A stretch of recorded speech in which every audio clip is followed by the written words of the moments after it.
जय हिंद, जय भारत, वंदे मातरम। मैं रविंद्र फौजी।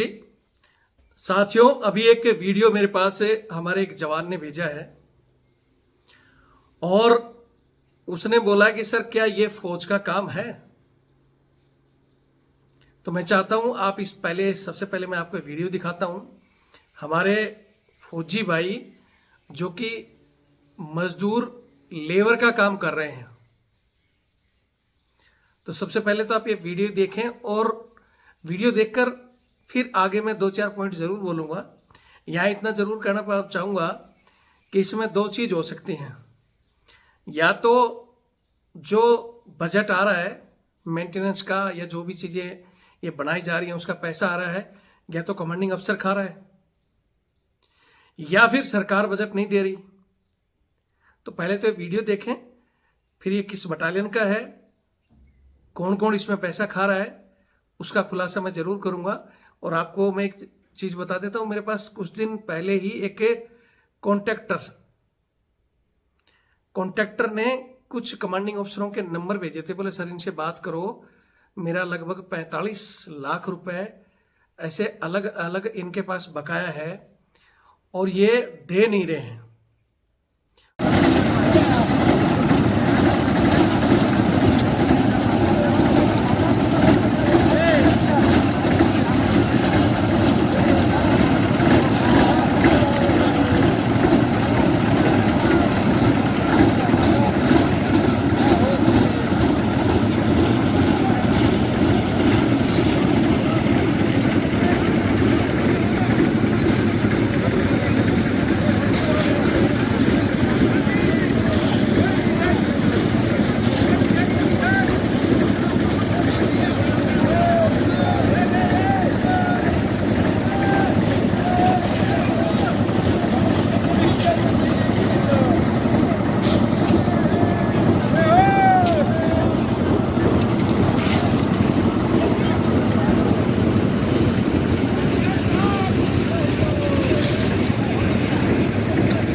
सबसे पहले आपने ये वीडियो देख लिया होगा।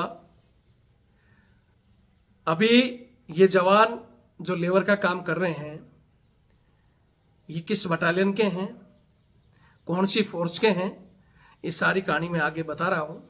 सबसे पहले तो क्योंकि हमारे चमचे जो अधिकारियों के खास चमचे होते हैं या खुद अधिकारी नेगेटिव कमेंट्स करेंगे जिसका आगे हम जिक्र करेंगे, लेकिन पहले तो आप कमेंट्स करके ये बताइए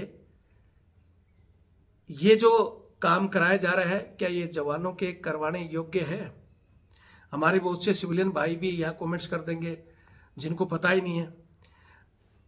किसी भी देश की सेना का या किसी फोर्स का वर्दी पहनकर इस तरह का काम करते हुए का वीडियो किसी भी हिंदुस्तानी ने देखा? अगर देखा हो तो मैं आज मेरा नंबर दूंगा, मेरे पास भेज देना, फिर उसके बाद मैं इस तरह के पॉइंट उठाना ही बंद कर दूंगा। लेकिन ये हमारी ही सेना में क्यों होता है? सरकारी बजट आता है उसको डकारा जाता है, या फिर बजट ही नहीं मिल रहा तो हम सरकार को दोष दें। इसका स्पष्ट किया जाए। ये जो बटालियन के सीओ साहब हैं या तो वो स्पष्ट करें, ठीक है। और अगर सीओ साहब खुद खा रहे हैं तो फिर इसकी इंक्वायरी हो और ऐसे सीओ पर सख्त से सख्त कार्रवाई होनी चाहिए। जिसका पेट सरकारी तनख्वाह से नहीं भर रहा और वो इस तरह जवानों का पैसा खा रहा है, उस आरामखोर की जांच होनी चाहिए और ऐसे एक घटिया आदमी को तुरंत डिसमिस फ्रॉम सर्विस किया जाना चाहिए। ये जवानों को तो छोटी छोटी बातों पर तुरंत डिसमिस फ्रॉम सर्विस करना, 10 नंबर फॉर्म भर के एमएच भेजना, पागल घोषित कर देना, इस तरह का काम करते हैं। जवाब मांगते हैं छोटी छोटी बातों पर। इस चीज का जवाब कौन दे? यहां मैं हमारे तमाम देशवासियों से कहना चाहता हूं कि हमारे जो जवान हैं जो फोर्स में अभी ड्यूटी कर रहे हैं वो तो मजबूर हैं, क्योंकि वो अगर शिकायत करेंगे तो उल्टा इंक्वायरी इन्हीं के ऊपर बैठा दी जाएगी। वीडियो किसने बनाया है उसी को ढूंढा जाएगा, गलत काम हो रहा है उसको नहीं ढूंढा जाएगा। और इसीलिए खासकर इसी वजह से जवानों के मोबाइल पर रोक होती है ज्यादातर, कि ये अधिकारियों के काले चिट्ठे ना खोल दें, लेकिन ड्रामा दिखाया जाएगा सिक्योरिटी पर्पज। बल्कि जितनी भी सिक्योरिटी लीक हुई हैं वो बड़े अधिकारियों के द्वारा ही हुई हैं, लेकिन रोक जवानों के मोबाइल पर है और अधिकारी एक नहीं 4-4 एंड्रॉइड फोन लेकर घूम रहे हैं हर जगह। मैं एक बार फिर हमारे देशवासियों से कहना चाहता हूं कि जवान मजबूर है, जवान शिकायत करेगा तो उसी को पागल बना दिया जाएगा, उसी को घर भेज दिया जाएगा। लेकिन ये आपके टैक्स का पैसा जो सरकार हमें तनख्वाह के रूप में या ये इन कामों के लिए बजट जाता है, और उसको डकार रहे हैं कौन? ये आज के काले अंग्रेज। मैं आपको जवानों की कुछ ऐसी हकीकत जो हिंदुस्तान की सेना या पैरामिलिट्री फोर्स या पुलिस फोर्स के अलावा किसी भी देश में वो चीजें नहीं होती जो जवानों के साथ हिंदुस्तान में होती हैं। गुलामी की ये प्रथाएं, जब अंग्रेजों का राज भारत में था और भारत के अलावा 200 कंट्रियों में और था, जहां अंग्रेजों का शासन होता था, अंग्रेज अधिकारी होते थे और जवानों को गुलाम समझा जाता था। खासकर जैसे सेवादारी, उसी समय की चीज चली आ रही है। जो अंग्रेज अधिकारी के बूट पॉलिश, उनके कुत्ते घुमाना, उनके बच्चे खिलाना, अंग्रेज जवान नहीं करता था, भारतीय जवान करता था। और ये प्रथाएं अंग्रेज आज चले गए, वो जितने 200 देश गुलाम थे उन सब में खत्म कर दिया गया है, लेकिन हिंदुस्तान में आज भी जारी है। आज भी सेना और पैरामिलिट्री फोर्स में आपको हजारों जवान इनके घरेलू काम करते दिखेंगे, इनके कुत्ते घुमाते देखेंगे। क्यों नहीं रोकती हमारी सरकार?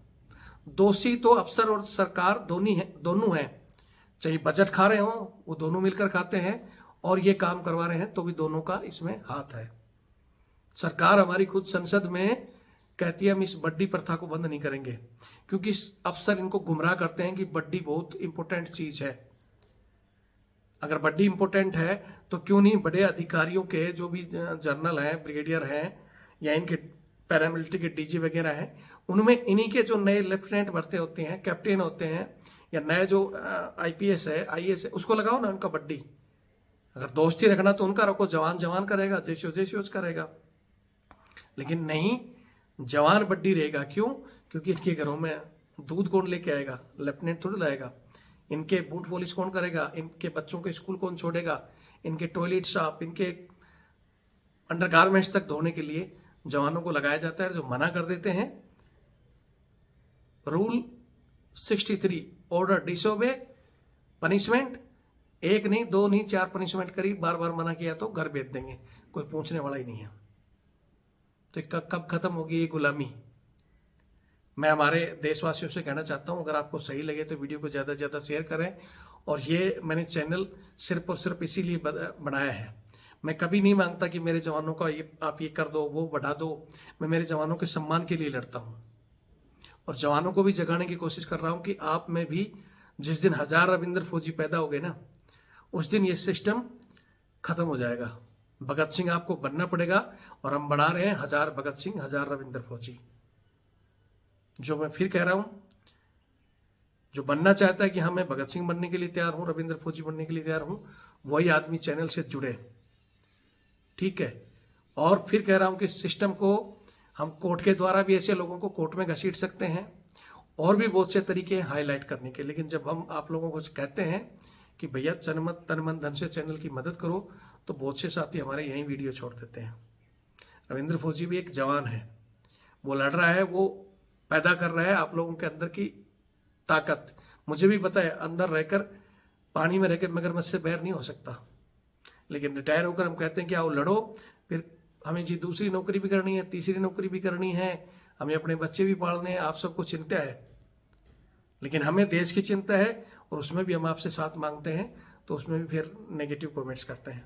तो ठीक है, जिनको नेगेटिव कमेंट्स करना है नेगेटिव कमेंट्स करो, लेकिन जो हमारे साथ हैं, मैं एक बार फिर कहूँगा, जो हमारी इस मुहिम में हमारा साथ देना चाहते हैं या टीम का हिस्सा बनना चाहते हैं, तो मेरा नंबर है 8290354513 8290354513। ये नंबर मेरा कॉलिंग और व्हाट्सअप नंबर है। आप अपना नाम, गांव और डिटेल इसमें लिख दे।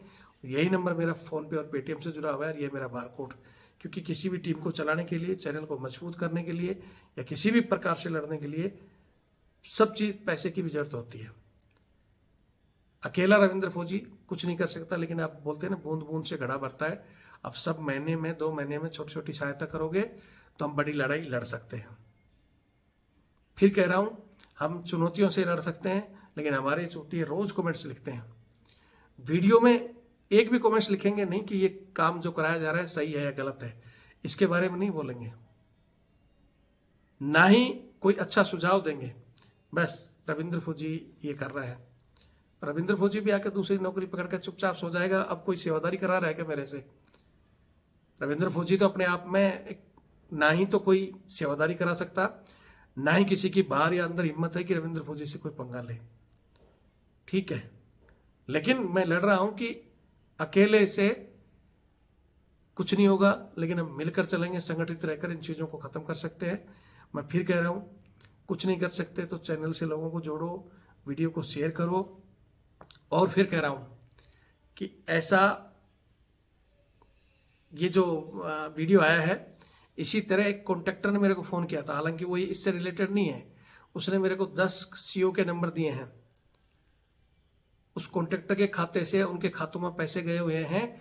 और कॉन्ट्रैक्टर ने बताया कि सर हमारी डील हुई थी, कमीशन मैंने दे दिया, लेकिन डील यही हुई थी कि ये जो काम होता है इसमें हम अपने जवान मजदूरों के तौर पर लगाएंगे तो लेबर का पैसा इनको देंगे। तो बोले जितने इन्होंने लगाए मैंने दे दिए, लेकिन कुछ लेबर मेरी भी लगी थी, लेकिन ये मानते नहीं कि आपकी लेबर थी नहीं। उस बात पर इनकी बहस हो गई, तो कॉन्ट्रैक्टर को पैसे नहीं दिए। कॉन्ट्रैक्टर ने पीकर मेरे को फोन कर दिया, उसकी रिकॉर्डिंग और प्रूफ मेरे पास भेजे हुए हैं, उनके नंबर भी आए हुए हैं। मैं चाहूं तो 1 सेकंड में उनको उजागर कर सकता हूं। जो कहते हैं ना रविंद्र फौजी फौज को बदनाम फलाना, लेकिन मैं नहीं चाहता कि इतने लोगों की बदनामी की वजह से हमारी फौज की बदनामी हो। उनको मैंने समय दिया हुआ है, अपना सेटलमेंट कर लो। लेकिन मेरी जो समस्या है वो यही है, सरकार का तुम खा रहे हो तो सरकार जाने या तुम जानो, बहुत सी सीबीआई पता नहीं क्या क्या बैठी है, उनका काम है उनको रोकना। हाँ, लेकिन जो सड़क खा के भी, तनख्वाह लेकर भी, डकार कर भी जवानों से लेवरगिरी कराएगा, वो नहीं बख्शा जाएगा। पहले भी एक बार मेरे पास आया था यूपी का मामला, जहां एक कर्नल साहब बजट खुद खा रहे थे पोर्टर का और लेबर से काम हो रहा था। फिर जब वीडियो बनाया मैंने वायरल किया, एक बार तो बोला नहीं पैसा आया ही नहीं, लेकिन उसको पता नहीं था कि हम बाढ़ की खाल निकाल कर सारी इंक्वायरी निकाल लेते हैं। और जब भेजा तो तुरंत नहीं माना, उसके बाद उसको सीओ का जो टर्नओवर था वो भी खत्म हुआ और ब्लैक लिस्ट होकर वो कॉन्ट्रैक्टर भी और वो सीओ भी हटाए गए और बाद में और रोते रहे। ठीक है, मैं फिर कहता हूं, सीएसडी के नाम पर नॉन सीएसडी बनाकर कोई ट्रक शूट के नाम पर जवानों को लूट रहा है, कोई पता नहीं ये लाओ फलाना लाओ, और सब चीजों से मतलब जो खा रहे हो ना, चिंदी चोर मत बनाओ। पहले भी रॉयल अधिकारी थे, सब कुछ पहले भी चल रहा था, आज भी चल रहा है, रॉयल्टी दिखानी है, लेकिन जो बोलते हैं ना कि चोंच मारकर वो चीजें छोड़ दो, मक्खी घी में पड़ी हुई को खाना छोड़ दो। जवानों को तंग मत करो, जवानों का वेलफेयर, जवानों की छुट्टी, जवानों को जो प्रॉपर रेस्ट मिले, उनकी ड्यूटी सही तरीके से आए। ये नहीं कि जवान 5 ड्यूटी पे खड़े, तुम पूरी बटालियन को लेवर लगा के बैठे हो, फिर तुम्हारे घरों में भी बंदे चाहिए और छुट्टी मांगे तो बोले बंदे हैं ही नहीं, तो वो लोग बख्शे नहीं जाएंगे भाई। बाकी वीडियो देखें, अपने अपने विचार करें। और फिर कह रहा हूं, आज ये इनका मौका है, या तो खुद जवाब देंगे, अगले में इनका नाम गाम सारा उजागर कर देंगे जो मेरे पास आया हुआ है। वीडियो देखें और शेयर करें। जय हिंद, जय भारत, वंदे मातरम।